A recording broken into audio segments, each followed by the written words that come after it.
Chapitre 56. Le mérite de la faim, d'une vie simple et austère dans le manger, le boire et l'habillement, et de ne pas suivre ses passions.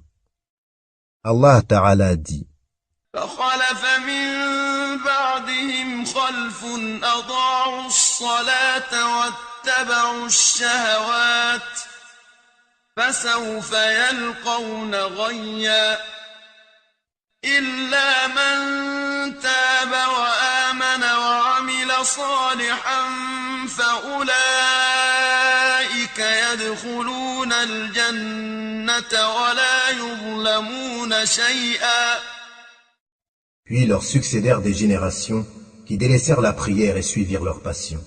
Ils se trouveront en perdition, sauf celui qui se repent, croit et fait le bien. Ceux-là entreront au paradis et ne seront point lésés. Sourate 19, versets 59-60. Il sortit vers son peuple dans tout son apparat. Ceux qui aimaient la vie présente dirent: si seulement nous avions comme ce qui a été donné à Corée. Il a été doté certes d'une immense fortune. Tandis que ceux auxquels le savoir avait été donné dirent: malheur à vous. La récompense d'Allah est meilleure pour celui qui croit et fait le bien. Sourate 28, versets 79-80. Puis, assurément, vous serez interrogés ce jour-là sur les délices. Sourate 102, verset 8. Quiconque désire la vie immédiate, nous nous hâtons de donner ce que nous voulons à qui nous voulons. Puis nous lui assignons l'enfer où il brûlera méprisé et repoussé. Sourate 17, verset 18. 491. Aïcha radiyallahu anha a dit: la famille de Muhammad, alayhi salatu wassalam, n'a jamais mangé du pain d'orge à sa faim 2 jours consécutifs jusqu'à sa mort. Al-Bukhari et Muslim.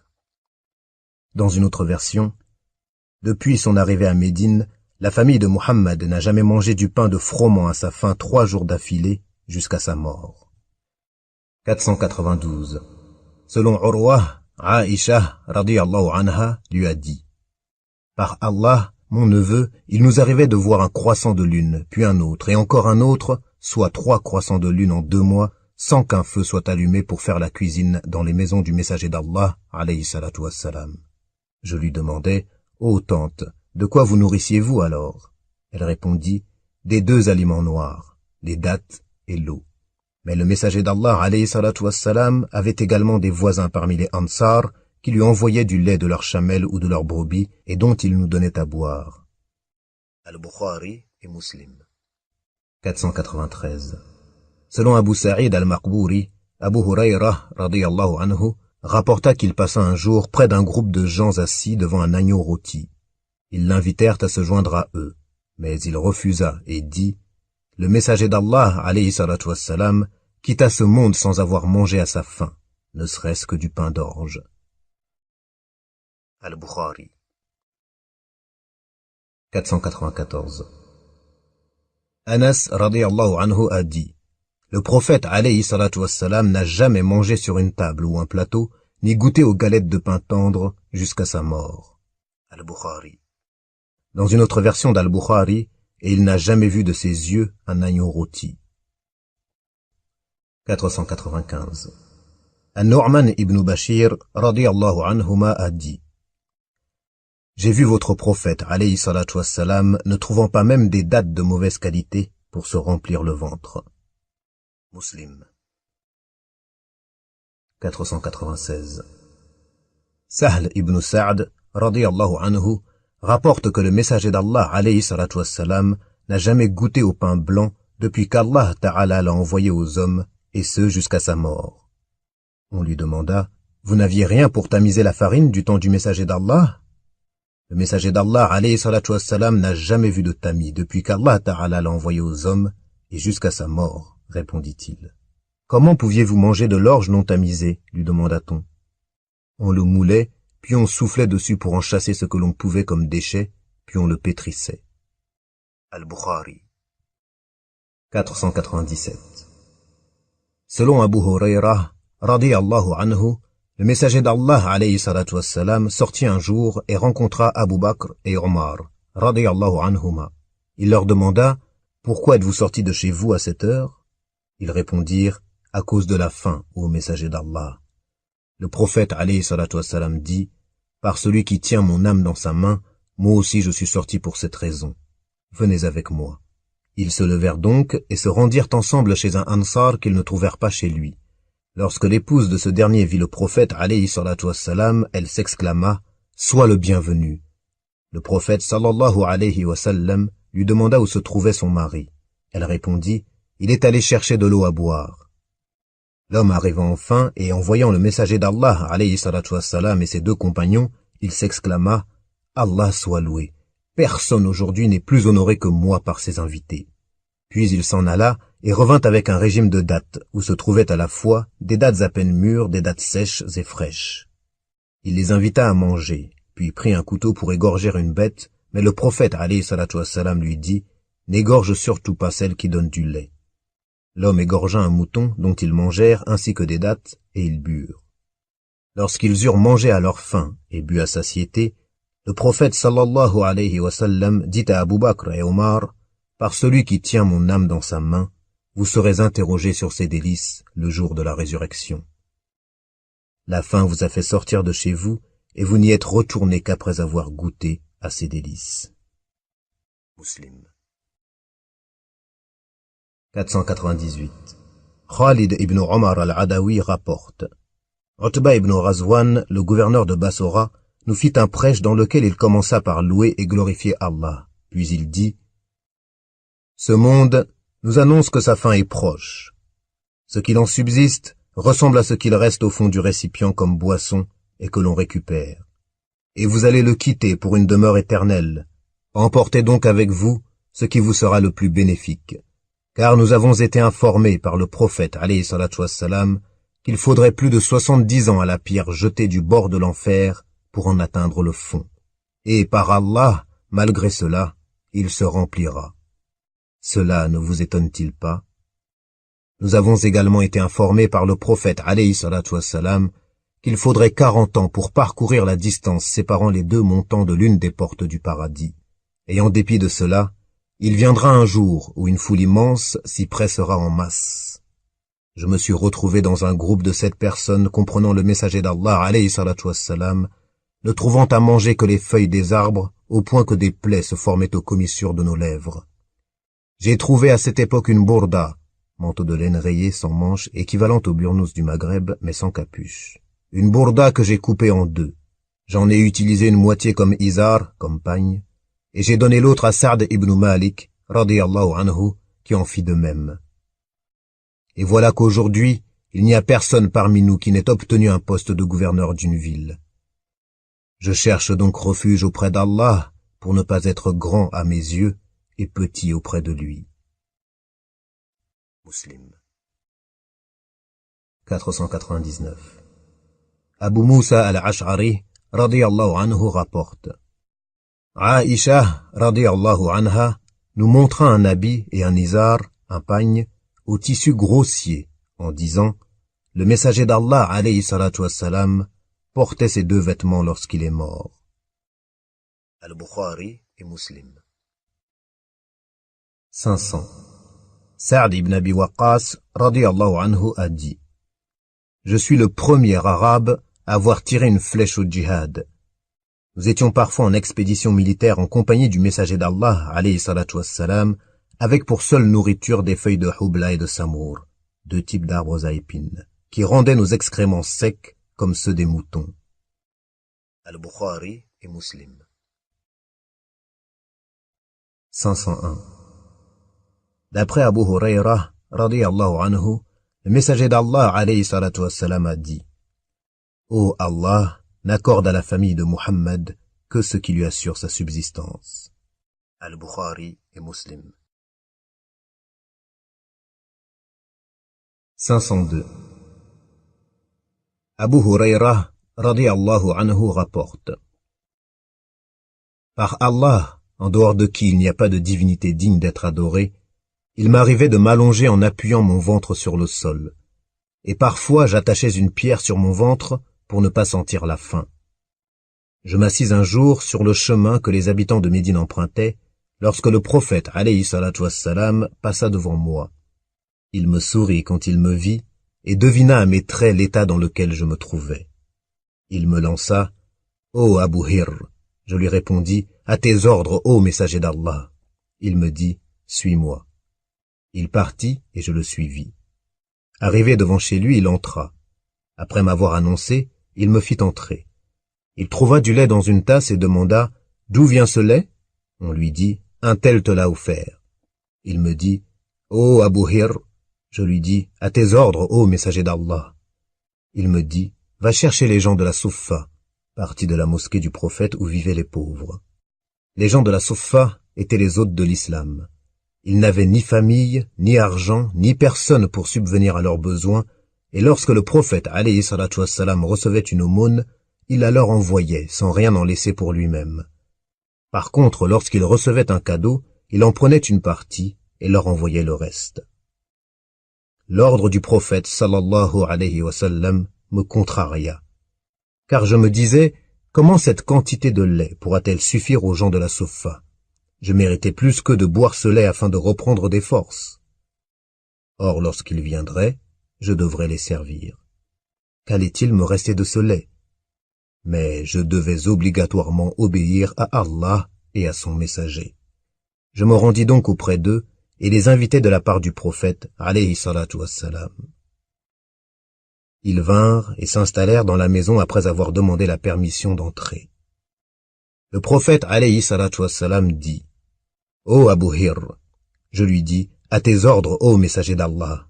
Il me dit « Prends le lait et sers-les. » Je pris la tasse et commençai à les servir un par un, chacun buvant à satiété, puis me rendant la tasse que je tendais au suivant. Arriva le tour du prophète, alayhi salatu wassalam. Il prit la tasse, me regarda et sourit en disant « Ô Abu Hir !» Je répondis « À tes ordres, ô messager d'Allah !» Il dit « Il ne reste que toi et moi. » Je lui dis « Tu as raison, ô messager d'Allah. » Il me dit « Assieds-toi et bois. » Je m'assis et bus. Il répéta « Bois » et je bus encore. Il ne cessa de me dire de boire jusqu'à ce que je lui réponde « Non, par celui qui t'a envoyé avec la vérité, je n'en peux plus. » Il dit « Donne-la-moi. » Je lui tendis la tasse dont il but ce qu'il restait de lait, après avoir loué Allah et avoir dit « Bismillah, au nom d'Allah. » Al-Bukhari 503. D'après Muhammad ibn Sirin, Abu Hurayrah radiyallahu anhu a dit « Il m'arrivait de m'évanouir et de m'écrouler entre le minbar du messager d'Allah alayhi salatu wassalam et la chambre de Aïcha radiyallahu anha. Celui qui passait par là posait alors son pied sur mon cou, pensant que j'étais possédé, alors que j'étais seulement affamé. Al-Bukhari 504. Aïcha radiyallahu anha a dit « Le messager d'Allah, alayhi salatu wassalam, mourut alors que son armure se trouvait en gage chez un juif contre 30 sa'as d'orge. Un sa' équivaut environ à 3 kilos. Al-Bukhari et Muslim. 505.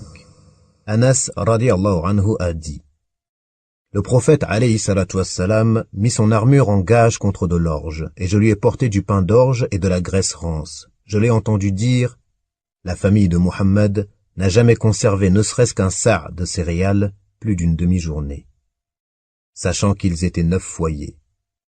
Al-Bukhari 506. Abu Hurayrah radiyallahu anhu rapporte « J'ai vu 70 hommes de la Souffa, les compagnons pauvres qui vivaient dans la mosquée du prophète alayhi salatu wassalam. Pas un seul ne portait un haut de vêtements, rida, mais seulement un pagne, izar, ou une simple étoffe qu'ils nouaient autour du cou, et qui, pour certains, leur arrivait au milieu du tibia, et pour d'autres, au niveau des chevilles. Ils le retenaient alors de la main, de crainte que n'apparaissent leurs parties intimes. Al-Bukhari 507.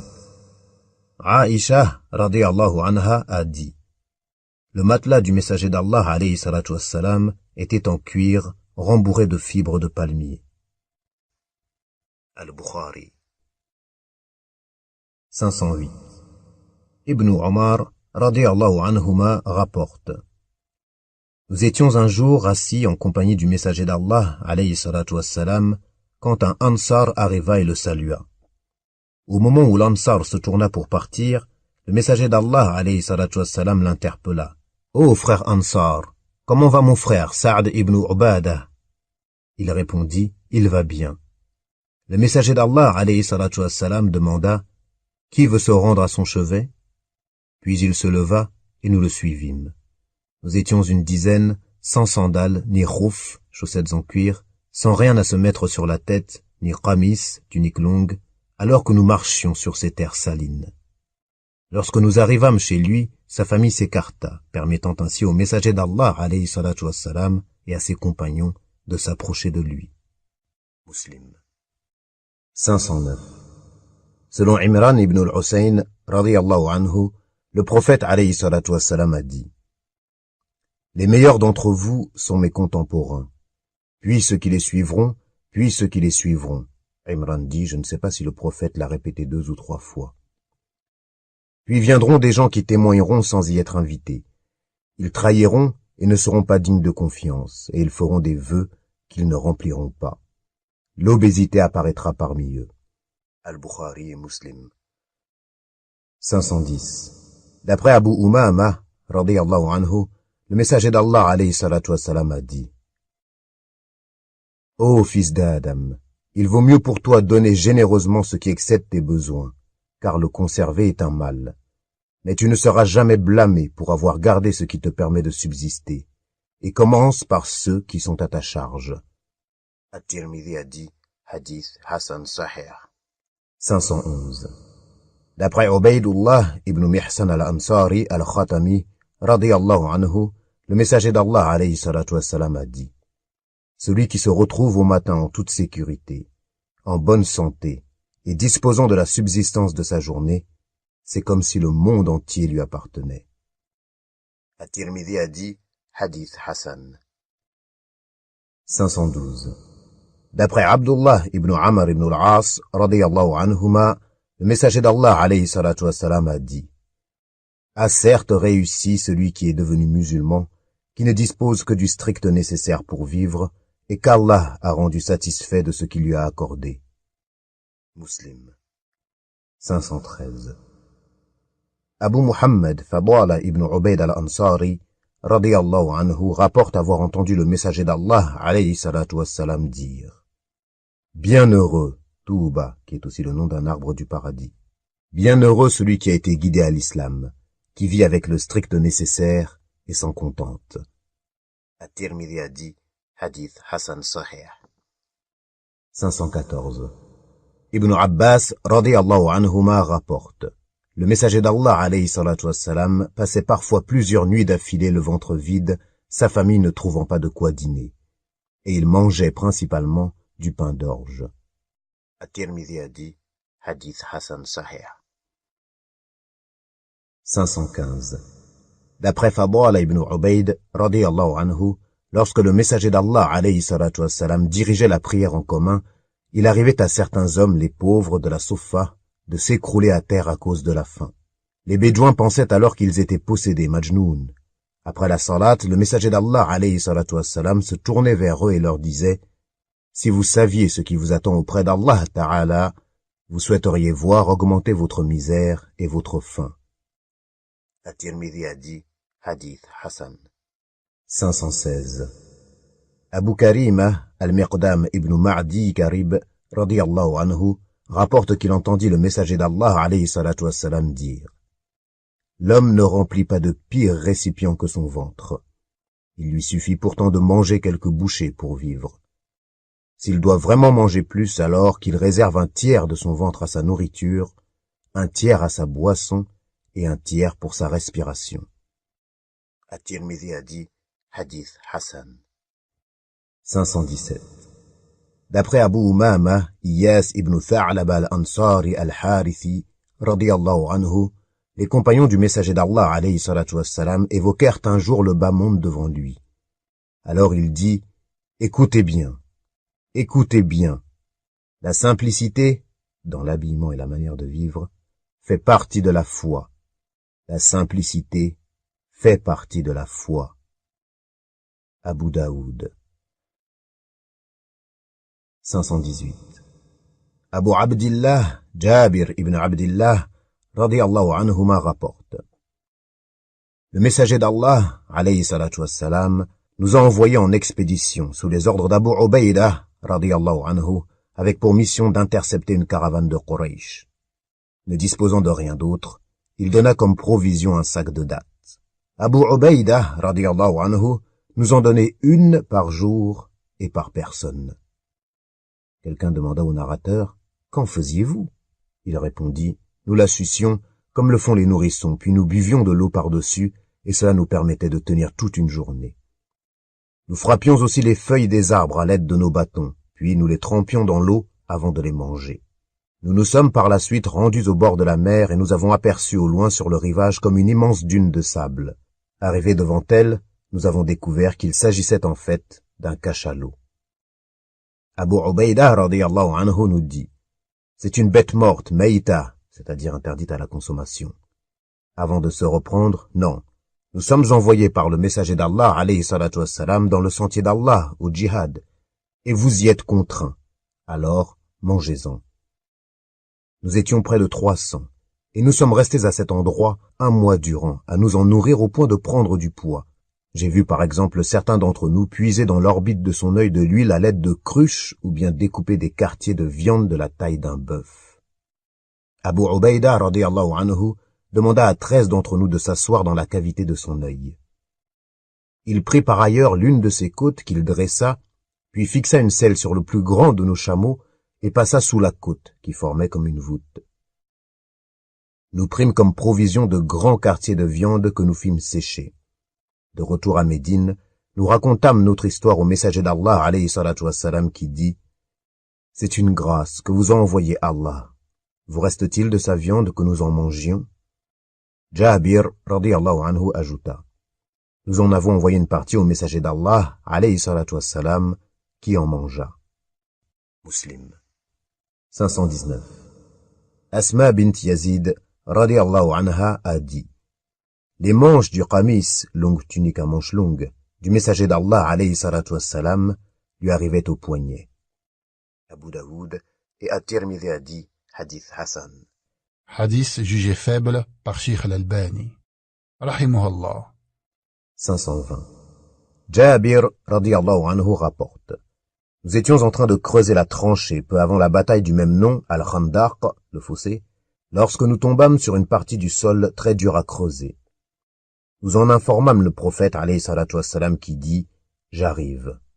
Il se leva, une pierre attachée au ventre, nous n'avions rien mangé depuis 3 jours, prit une pioche et en frappa le sol qui fut pulvérisé.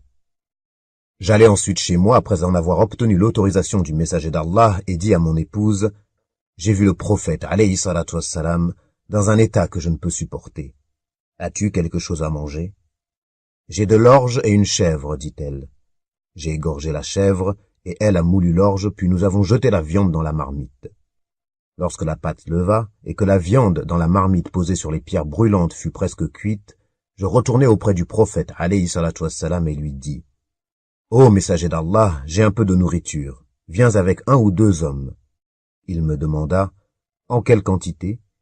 Je lui en indiquai la quantité. Il dit « C'est une nourriture abondante et bonne. Dis à ta femme de ne pas retirer la marmite du feu, ni le pain du four, jusqu'à mon arrivée. » Puis il dit « Levez-vous. » Les Muhajiroun, les compagnons qui émigrèrent à Médine, et les Ansar, les Médinois qui leur donnèrent refuge, lui obéirent. Je rentrai chez moi et dis à mon épouse, « Pauvre de toi, le prophète arrive, accompagné des Muhajiroun, des Ansar et d'autres gens. » Elle dit, « T'a-t-il interrogé ?» ?»« Oui, répondis-je. » Le messager d'Allah, alayhi salatu wassalam, dit à ses compagnons, « Entrez, mais sans vous bousculer. » Il commença alors à couper le pain en morceaux sur lesquels il versa la viande, prenant soin de recouvrir la marmite et de refermer le four chaque fois qu'il servait ses compagnons. Il ne cessa de rompre le pain et d'y verser la viande jusqu'à ce que tous aient mangé à leur faim, et il en resta encore.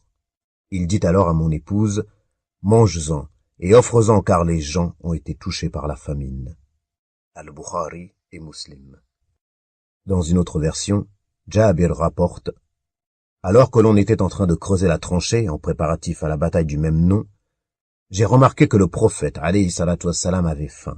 Je suis alors retourné chez mon épouse et lui ai dit « As-tu mangé ?» car j'ai remarqué que le messager d'Allah, alayhi salatu wassalam, était affamé. Elle apporta un sac contenant un sa' d'orge, environ 3 kilos. Nous avions par ailleurs une petite chèvre que nous élevions à la maison. Je l'égorgeai tandis que mon épouse était en train de moudre l'orge. Elle termina en même temps que moi. J'ai découpé la viande et l'ai jetée dans la marmite.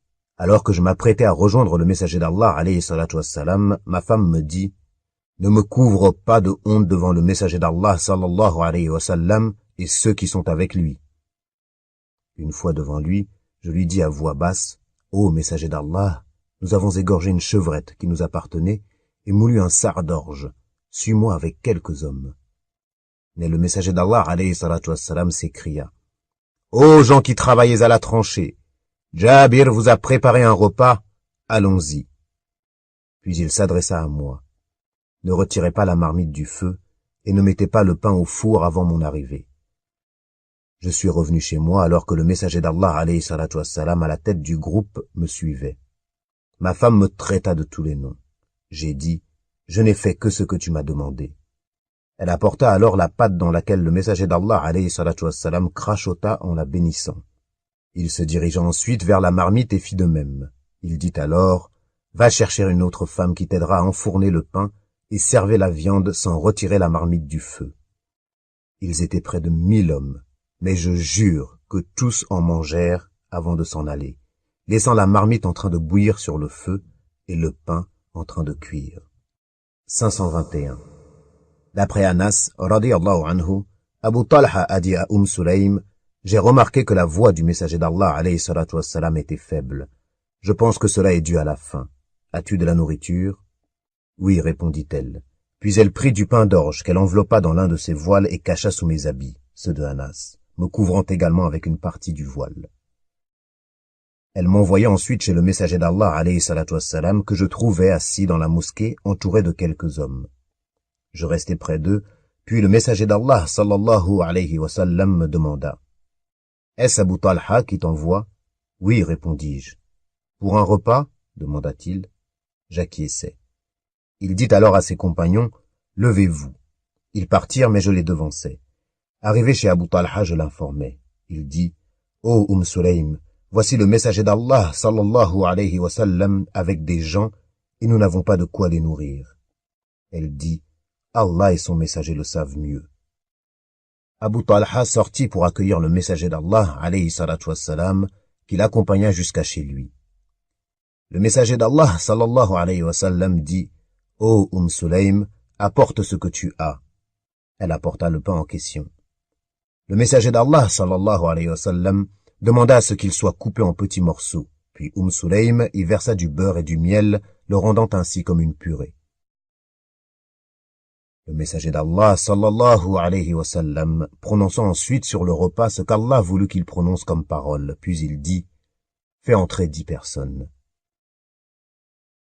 Ils entrèrent, mangèrent à leur faim, puis sortirent. Le messager d'Allah, sallallahu alayhi wa sallam, demanda à nouveau à ce que 10 personnes entrent. Celles-ci mangèrent également à leur faim, puis sortirent, remplacées par 10 autres encore, jusqu'à ce que tout le groupe, soit 70 ou 80 personnes, furent rassasiés. Al-Bukhari et Muslim.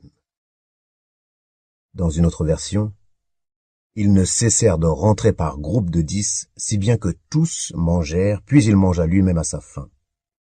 Puis lorsque les restes furent rassemblés, il y avait là la même quantité de nourriture qu'au début du repas.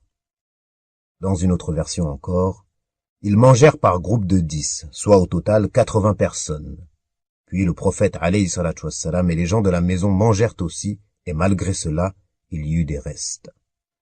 Dans un autre récit, ils portèrent les restes à leurs voisins. Dans un autre récit encore, Anas dit « Je suis allé voir le messager d'Allah alayhi salatu wassalam un jour et le trouvai assis avec des compagnons, un bandage autour du ventre. J'interrogeai certains de ses compagnons. Pourquoi le messager d'Allah alayhi salatu wassalam a-t-il bandé son ventre? On me répondit à cause de la faim. Je me rendis alors chez Abu Talha, radiyallahu anhu, le mari Sulaym, la fille de Milhan, et lui dis, « Ô beau-père, j'ai vu le messager d'Allah, sallallahu alayhi wa sallam, un bandage autour du ventre. J'ai interrogé certains de ses compagnons, et on m'a répondu qu'il l'avait bandé à cause de la faim. » Abu Talha, radiyallahu anhu, se rendit auprès de ma mère, Sulaym, et lui demanda, « Y a-t-il quelque chose à manger ?» Elle répondit, « Oui, j'ai des morceaux de pain et quelques dattes. Si le messager d'Allah, alayhi salatu wassalam, vient seul, nous avons de quoi le nourrir à sa faim, mais si un autre l'accompagne, cela ne leur suffira pas. » Puis Anas rapporta le reste du hadith.